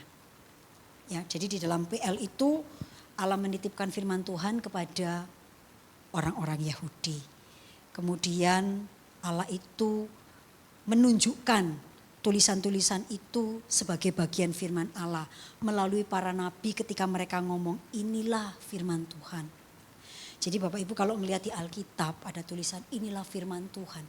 Itu sebetulnya para penulis sedang menunjukkan aku ngomong ini bukan karena karepku sendiri. Bukan karena aku mau ngomong kayak gini. Tetapi Allah lah yang berfirman dan menyatakan itu kepadaku. Gitu ya. Kemudian selain pemeliharaan Allah terhadap kanon perjanjian lama, pemeliharaan Allah juga terjadi atas kanon perjanjian lama baru, ya. Kalau di dalam kanon-kanon perjanjian baru, prosesnya itu mungkin lebih manusiawi, gitu ya. Ada proses di mana ada konsili, ada orang yang kemudian men-challenge gitu ya. Ini kayaknya agak meragukan. Kemudian mereka memastikan, mereka mencari tahu dan kemudian memastikan bahwa ini adalah firman Tuhan yang berotoritas. Jadi Bapak Ibu yang dikasih oleh Tuhan, kanon perjanjian baru itu adalah kanon yang diyakini ditulis dalam pimpinan Roh Kudus. Diilhamkan oleh Roh Kudus kepada para rasul. Kemudian kanon-kanon ini dibuat untuk memastikan ajaran firman Tuhan itu disampaikan dengan cara yang benar. Dan juga untuk memastikan agar orang-orang percaya itu bisa menghadapi ajaran-ajaran yang sesat. Dan proses di dalam konsili itu bisa terjadi atau diputuskan ini adalah bagian yang diyakini sebagai firman Tuhan, itu juga ada dalam pimpinan Allah. Jadi di dalam prosesnya kanon-kanon itu terjadi, itu ada pemeliharaan Allah. Bukan cuman proses, oh ini orang Yahudi nulis, oh ini Musa nulis gitu ya. Tetapi di dalam prosesnya itu ada campur tangan Allah yang memastikan bahwa semuanya sesuai dengan kehendak Tuhan. Jadi sekali lagi, peran manusia pada masa itu bukan menciptakan kanon, tetapi memastikan atau mengakui mana-mana yang sesuai dengan firman Tuhan. Mana-mana yang sesuai dengan otoritas Allah. Jadi kanon perjanjian lama maupun kanon perjanjian baru ini bukan hasil atau dibuat oleh gereja. Gereja itu hanya mengakui. Ini sudah ada, ini loh yang diakui sebagai firman Tuhan. Dan di dalam proses pengakuan itu tentu ada kriteria-kriterianya. Gitu ya. Mereka tidak sembarangan. Jadi kalau kanon PL ini sudah terbentuk. Gitu ya. Sudah diyakini. Sudah ada 5 sebelum Masehi sampai 1 Masehi. Ini sudah terbentuk kanon PL. Pada masa Yesus itu sudah digunakan gitu ya. Karena itu kalau mungkin kita baca di dalam Lukas waktu Yesus kecil, Yesus ke bait Allah, gitu, dibacakan kitab gitu ya. Kita mungkin tanya kitab yang mana? Apa kitab yang kayak kita? Bukan ya, itu adalah kanon PL. Ya. Dan kemudian kanon PB itu terjadi pada sekitar tahun abad 3 sampai 4 gitu ya. Yang kemudian terbentuk dan disahkan dan ini adalah kriteria-kriteria yang digunakan. Ya. Begitu kira-kira materi yang bisa saya sampaikan tentang terbentuknya kanon gitu ya. Jadi kita tahu bahwa Alkitab kita itu tidak turun dari langit, tidak terjadi ujuk-ujuk, tidak terjadi begitu saja, tetapi terjadi melalui sebuah proses di mana Allah itu menggunakan manusia, memakai para pemimpin gereja dan gereja mula-mula untuk memastikan bahwa kebenaran firman-Nya itu terus diajarkan dan disampaikan dari masa ke masa dengan benar dan tepat. Ya, jadi secara sederhana kita tahu bahwa Alkitab kita yang hari ini kita pegang itu adalah sebuah buku di mana Allah yang berotoritas itu menyampaikan firman-Nya melalui manusia, melalui sejarah, melalui proses yang dipastikan di dalamnya Allah turut bekerja. Sehingga firman-Nya yang benar itu disampaikan dari satu generasi ke generasi dengan benar dan tepat. Ya, kira-kira seperti itu. Saya serahkan sesi tanya jawab. Oke. Silakan kalau ada yang mau bertanya.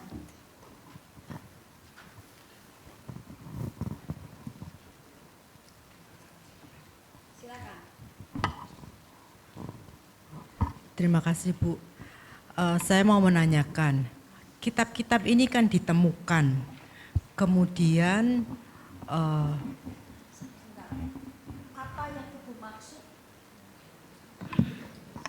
Apa yang Ibu maksud dengan ditemukan?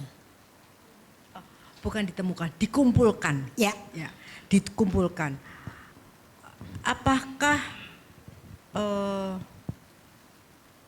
semua kitab itu dikumpulkan? Jadi bukan ada kitab yang jadi semua ada lalu dikumpulkan begitu. Bukan misalnya kalau di PL itu kan ada yang ditemukan. Nah, apakah tidak ada kemungkinan bahwa nanti ada ditemukan lagi? Maksudnya Ibu kan gini, Bu, ini kan dikumpulkan gitu ya. Kalau yang kitab PL, sebetulnya Taurat, tulisan nabi-nabi dan tulisan-tulisan ini adalah tulisan-tulisan yang sudah digunakan oleh orang-orang Ibrani atau orang-orang pada masa perjanjian lama. Dan ini adalah sesuatu yang sudah digunakan secara umum pada masa itu. Sehingga tidak, dalam tanda petik ya, tidak mungkin ada tambahan yang baru disampaikan di sini pada masa sekarang ini. Karena ini adalah ajaran yang sudah diyakini, yang digunakan, yang dipakai oleh orang-orang pada masa perjanjian lama sampai pada masa Yesus waktu itu di abad yang pertama. Sehingga kalau kanon perjanjian lama ini sudah tidak akan ada tambahan lagi. Nah, pertanyaannya mungkin lebih pada yang PB gitu ya, perjanjian baru ini kan. Yang mungkin Ibu tanyakan. Saya juga berpikir apakah itu sudah semua kitab dikumpulkan terus dipilih dengan kriteria itu ya, dengan pimpinan Tuhan. Tapi apakah sudah semua kitab? Kalau ngomong apakah semua kitab itu saya tidak bisa memastikan. Tetapi yang kita yakini adalah bahwa kanon Alkitab itu adalah kanon yang tertutup. Artinya tidak akan ditambahkan lagi.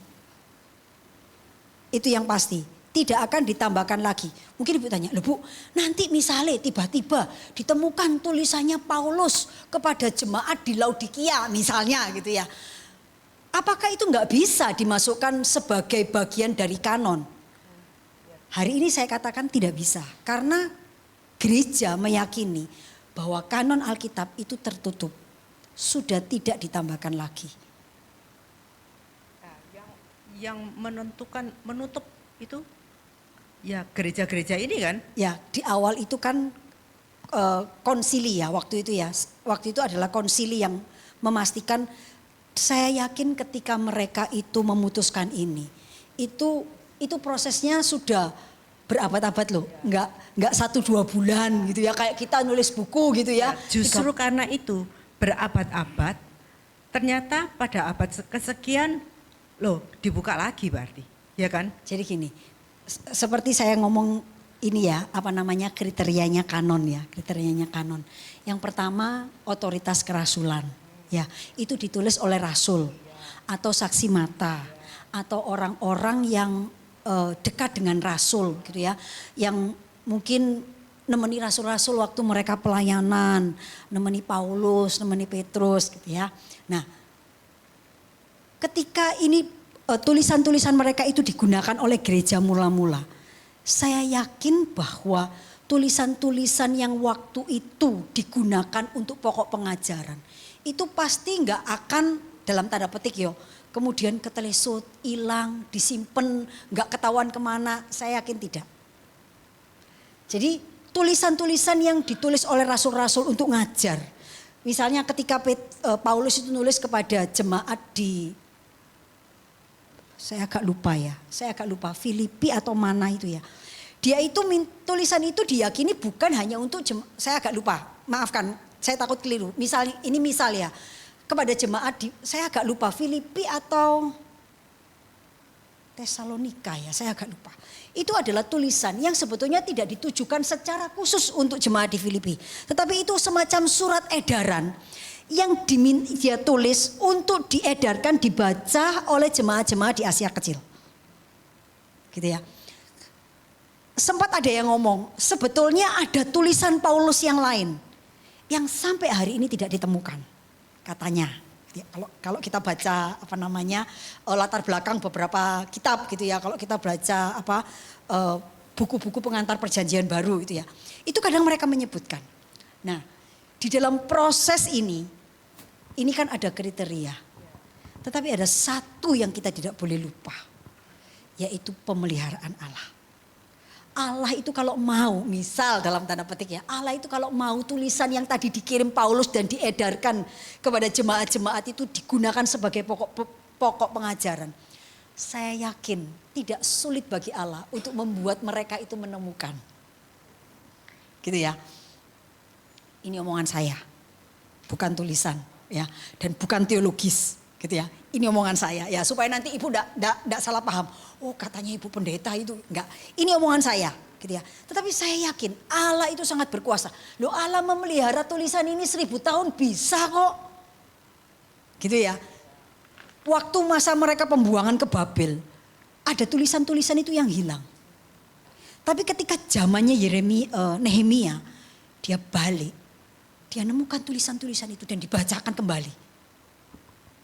Bisa enggak ada tulisan yang sampai sekarang masih ketelisut itu, yang Tuhan belum membukakan karena manusia belum memerlukan? Menurut saya tidak. Karena saya yakin apa yang kita baca hari ini dalam Alkitab kita itu sudah sangat lengkap untuk mencapai tujuan Allah buat manusia. Sebetulnya kan Alkitab yang kita pegang hari ini itu kan tadi disebut sebagai peta kehidupan. Allah itu hanya perlu menunjukkan kepada kita apa yang kita butuhkan. Nanti kalau bagian yang mungkin bukan bagian saya, bagian yang minggu ketiga. Ini kan minggu pertama, nanti ada minggu kedua saya, ada minggu yang ketiga. Itu nanti akan bicara tentang sifat-sifat Alkitab. Salah satunya itu bicara tentang kecukupan. Nah, kadang ada orang ngomong gini. Kita mungkin pernah mendengar istilah orang begini, Alkitab adalah jawaban. Sering ya dengar. Pertanyaannya, apakah Alkitab itu menjawab semua hal? Tidak. Alkitab itu menjawab apa yang dibutuhkan manusia untuk mengenal Allah. Alkitab nggak ngomong tentang bagaimana kamu menjadi karena Alkitab itu bicara banyak hal ya dalam hidup kita. Tapi Alkitab itu tidak berbicara hal-hal yang bagi Allah itu tidak membuat kita lebih dekat kepadanya dan punya hidup yang berkenan kepadanya, hidup yang menikmati kasihnya, hidup yang menikmati berkatnya. Gitu ya. Karena itu salah satu sifat Alkitab itu adalah cukup. Dia tidak bicara tentang semua, dia tidak bicara tentang sains gitu ya, tentang bagaimana terbentuknya manusia dari zat-zat yang dia nggak bicara itu. Alkitab banyak bicara manusia itu ada karena Allah yang menciptakan. Dari tidak ada menjadi ada dan Allah itu memberikan nafas hidup. Itu cukup untuk kita tahu bahwa kita ini ada karena Allah yang menciptakan. Dia tidak bicara sesuatu yang sampai detail dan sebagainya. Karena di dalam hikmat Allah, bukan tidak penting ya, itu tidak perlu bagi kita untuk mengenal dia. Gitu ya. Nah, kembali lagi kepada pembicaraan kita ini. Ketika ini terbentuk, ini 1000 tahun prosesnya. Sampai akhirnya abad ke-5 sebelum Masehi sampai 1 Masehi, kanon ini sudah istilahnya itu ajek gitu ya, wis ajek. Orang pada abad 5 sebelum Masehi sampai 1 Masehi itu ya meyakini ini firman Allah, kitab-kitab ini. Dalam 5 abad itu saya yakin kalau dalam 5 abad itu telah dibakukan itu sebagai firman Allah. Saya yakin dalam 5 abad itu sudah tidak sudah tidak ada yang ketelesut lah kasarnya. Kalau 5 abad itu nggak ada yang ketelesut, sekarang ini rasanya wis nggak mungkin juga ditemukan lagi. Mungkin ya, saya tidak mengatakan tidak ada kemungkinan sama sekali, tapi kemungkinan itu sudah sangat kecil. Tetapi yang lebih penting itu adalah otoritas Allah memelihara firman-Nya. Kalau Allah itu mau nambahkannya nggak sekarang.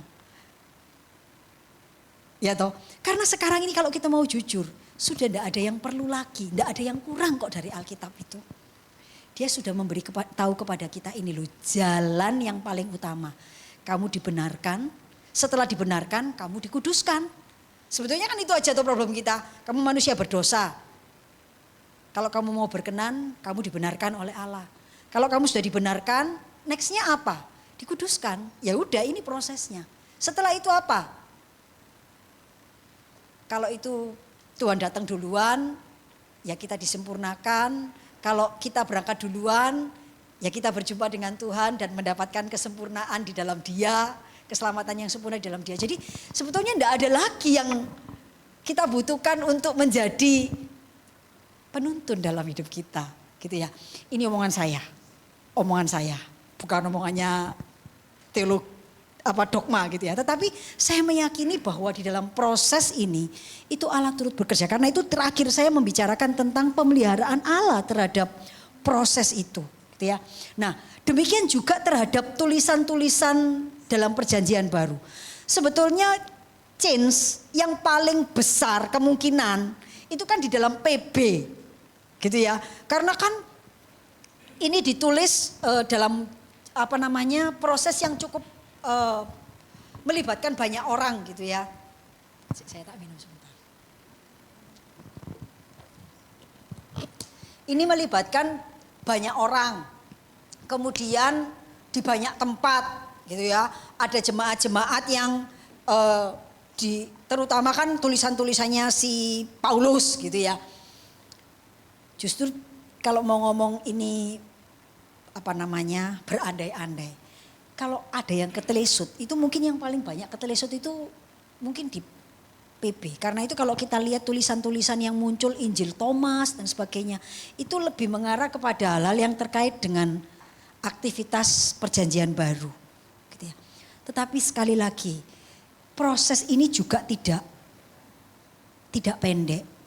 Gitu ya. Kalau kita lihat kan sejak zamannya Yesus, itu kan 1 Masehi. Gitu ya. Kemudian tahun 60 sekian, tahun 90 gitu ya.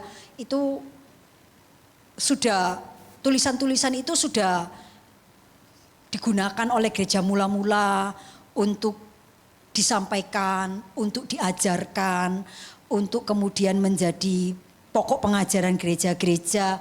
Nah, itu kan sebuah proses yang saya yakin tidak pendek. Sampai kemudian pada abad 3 dan 4 itu kemudian sudah terbentuk kanon. Saya yakin kalau misalnya ada tulisan yang ketelesut, itu sudah, kalau misalnya ada yang ketelesut, misalnya ada jemaat yang pegang ya, ini tulisannya Paulus, ini adalah firman Tuhan untuk mengajar kepada kita. Saya yakin itu sudah muncul pada masa-masa itu. Kalau sampai pada masa sekarang ini saya malah agak ragu ya. Sama satu lagi Bu, yang menentukan kejadian itu kitab pertama, lalu urutannya itu siapa Bu? Kalau ini sudah terbentuk Bu, cuman urutannya, kenapa urutannya kejadian, keluaran, Wahyu itu loh, itu yang menentukan? Kalau Torah ini sebetulnya kan lebih kepada sejarah ya, mulai penciptaan, manusia jatuh dalam dosa, kemudian pemanggilan Abraham, kemudian muncul Saul dan sebagainya. Kalau yang ini Kalau ngomong urutannya itu Kan siapa tidak yang buat, kronologis kan? itu yang Tidak tidak kronologis. Nah, karena ketidak kronologis, tapi kan di Alkitab kita sudah dimasukkan ya, kitab pertama ini, kedua ini, ketiga ini. Itu Siapa apakah, yang apakah menentukan? gereja Dan mula-mula? kenapa gitu ya? Iya. Dan kenapa? Saya akan cari jawabannya minggu depan. Saya juga saya tidak secara khusus mencari tahu tentang itu memang. Nanti saya akan cari tahu. Saya punya PR. Apakah itu hanya berdasarkan manfaat untuk kita? Jadi manfaat jadi manfaat A ditaruh di sini, manfaat B ditaruh sini gitu. Atau bagaimana? Saya enggak bisa jawab karena saya enggak tahu. Saya enggak mau jawab ngawur, nanti keliru didengarkan banyak orang. Saya punya utang dosa banyak orang nanti. Saya akan cari tahu. Minggu Terima depan kasih saya ya, Bu. akan berikan jawabannya. Kalau saya tidak bisa menemukan jawabannya, saya juga akan ngaku dengan jujur, gitu ya. Tapi saya akan cari tahu. Jadi kan yang Ibu tanyakan adalah kenapa susunannya kayak gitu, gitu ya. Dan siapa yang membuat susunan itu, gitu kan ya. Nanti saya akan cari tahu, ya. Termasuk PL dan PB kan? PL dan PB kan ya. Nanti saya cari tahu. Saya cari PR. Saya nanti akan jadi PR buat saya. Saya akan cari tahu. Saya memang tidak mencari tahu secara khusus tentang itu. Tapi nanti saya akan cari tahu. Yang saya cari tahu cuman kenapa 66 kitab? Kenapa kok tidak seperti punya saudara kita Katolik gitu ya. Itu saya cari tahu karena itu saya tahu kenapa Deuteronomi Kanonika tidak masuk dalam Alkitab kita gitu ya. Tadi sudah dijelaskan karena kanon Ibrani tidak ada Deuterokanonika. Kemudian ada secara teologis dia salah, secara sejarah juga salah. tidak cocok gitu ya. Jadi itu yang saya cari tahu. Tapi kalau yang kenapa urutannya begitu, saya akan cari tahu. Terima kasih. Dengan Ibu siapa ini saya punya PR? Ibu Lani. Ibu Lani, ya. Bu Lani nanti minggu depan ditagih ya. Jadi minggu depan kalau datang kita jawab itu dulu ya, baru masuk materi. Oke, silakan Ibu. Satu aja, nggak boleh banyak-banyak waktunya. Oke. Ya, cuma sedikit aja kan segala tulisan ini diilhamkan Allah. Allah yang memimpin melalui Roh Kudus. Kenapa kok ada perbedaan antara kitabnya Protestan dengan Katolik yang menjadikan batu sandungan bagi pihak lain karena pihak lain bisa menyerang dari Injil Barnabas atau apa. Padahal kan itu juga digerakkan oleh Allah atau penulisannya. Kok mereka mengakui Katolik ini, Protestan cuma ini, kok gak disamakan aja gitu. Ini pertanyaan yang menarik ya. Ini pertanyaan yang menarik. Kalau kita tadi meyakini bahwa Allah itu memimpin dan berotoritas untuk membuat firman-Nya itu terpelihara. Ibu kan menanyakan, kenapa? Kok tidak dibuat sama aja? Nah, sekali lagi kita bicara tentang kehendak bebas. Itu yang seringkali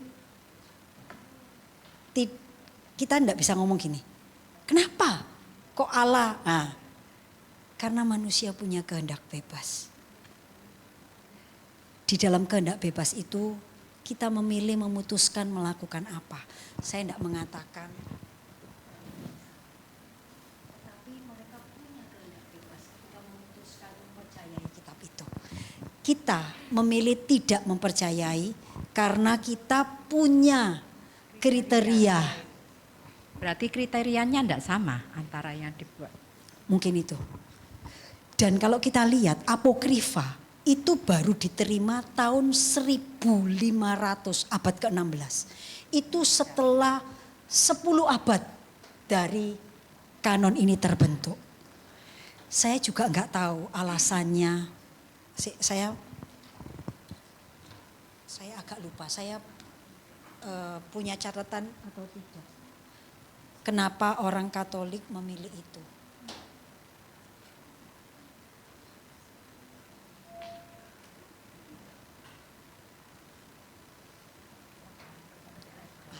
Alasan mereka, gereja Katolik mengikuti tradisi Septuaginta. yaitu terjemahan Perjanjian Lama ke dalam bahasa Yunani yang digunakan secara luas oleh jemaat Kristen pada masa gereja mula-mula. Kemudian dikatakan juga mereka kenapa itu dipakai atau apokrifa itu dipakai? Karena gereja mula-mula itu banyak mengutip Septuaginta. Jadi tulisan PL dalam bahasa Yunani. Tetapi bukan secara khusus mengutip dari kitab Deuterokanonika. Ngerti ya? Jadi gini.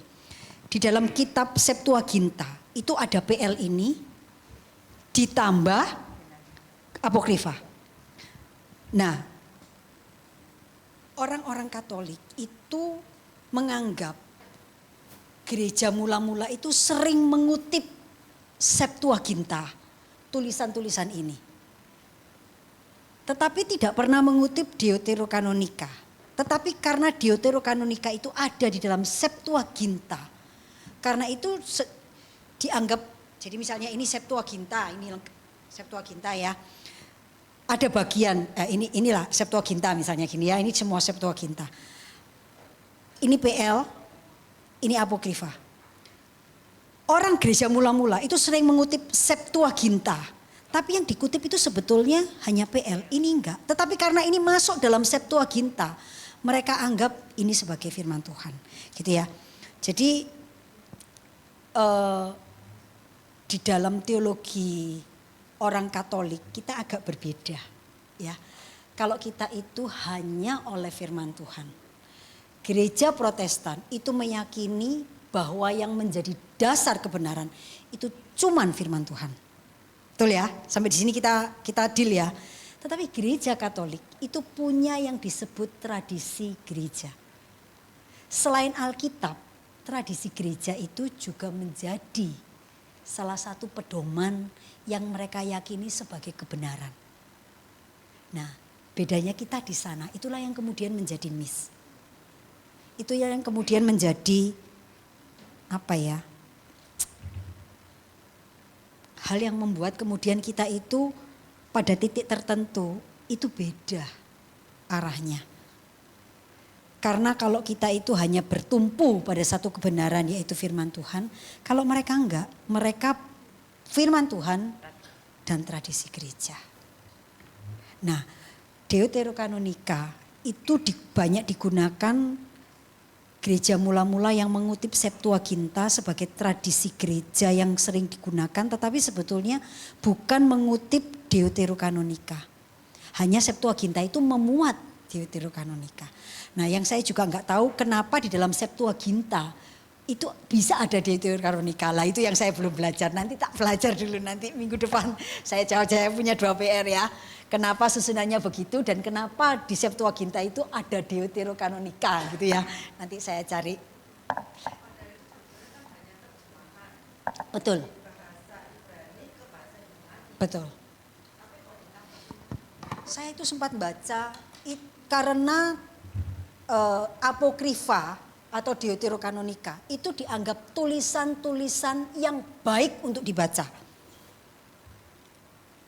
Karena itu dimasukkan ke dalam Septuaginta. Saya pernah membaca itu gitu. Jadi kenapa salah satunya itu karena itu dianggap tulisan-tulisan yang baik. Nah, sementara di kita itu tulisan yang baik dibaca boleh, tapi itu tidak berotoritas sebagai firman Tuhan. Tapi saya nanti akan cari tahu, Bu. Kenapa kok Deuterokanonika itu dimasukkan di dalam Septuaginta. Ya. Oke, cukup. Cukup ya.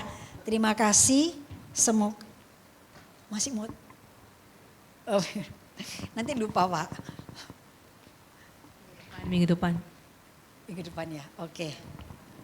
Terima kasih. Semoga apa yang saya sampaikan ini menolong kita untuk memahami betapa Alkitab kita itu luar biasa. Dia tidak diturunkan dari langit sebagai buku yang utuh, tetapi dia adalah firman Allah yang berotoritas yang diberikan kepada manusia melalui sejarah dan melalui manusia, ya. Itu Itu yang luar biasa ya. Yuk kita sama-sama berdoa. Tuhan Bapa di surga, terima kasih untuk pengajaran yang boleh kami terima pada malam hari ini. Yang mengingatkan kepada kami betapa agungnya pengajaran-Mu yang Engkau sampaikan kepada kami melalui buku yang tertulis yang kami pegang saat ini. Terima kasih karena Engkau memelihara kebenaran-Mu dengan cara-Mu. Terima kasih karena Engkau menolong kami untuk mempercayai dan memahami proses terjadinya firman Tuhan. Terima kasih untuk orang-orang yang Tuhan izinkan hadir dalam sejarah untuk menjadi bagian di mana Allah menyatakan kehendak-Nya kepada setiap kami saat ini. Biarlah ketika kami mengetahui proses terjadinya Alkitab kami, itu membuat kami semakin mengasihi Tuhan, menolong kami untuk lebih mencintai firman-Mu, sehingga kami dengan penuh semangat, dengan penuh rasa syukur akan terus belajar kebenaran firman-Mu. Terima kasih Bapa di surga, hanya di dalam nama Tuhan Yesus kami berdoa dan bersyukur. Amin. Terima kasih, saya serahkan kembali. Ya, selamat malam. Terima kasih Bu Meling sudah memimpin kita, mengajar kita malam ini. Dan akan ada lanjutan seri yang kedua di minggu depan dengan topik pusat peta kehidupan ya. Jadi kita akan belajar tentang doktrin Alkitab. Jadi rekan-rekan dan Bapak Ibu sekalian bisa melanjutkan ya, minggu depan bisa hadir dan juga mengajak rekan-rekan yang lain untuk bisa bersama-sama hadir secara onsite. Kalau ada pertanyaan-pertanyaan nanti nggak apa-apa dikumpulkan dulu kepada kami. Kalau misalnya takut lupa nanti disampaikan di grup ya. Kalau misalnya ada pertanyaan nanti bisa saya bantu sampaikan ke Bu Meling dulu, nanti baru minggu depan bisa langsung dijawab gitu ya sebelum kita masuk di dalam sesi. Itu saja, selamat malam buat rekan-rekan semua. Kiranya Tuhan menyertai kita dalam perjalanan sampai di rumah kita masing-masing. Ya, sampai ketemu minggu depan.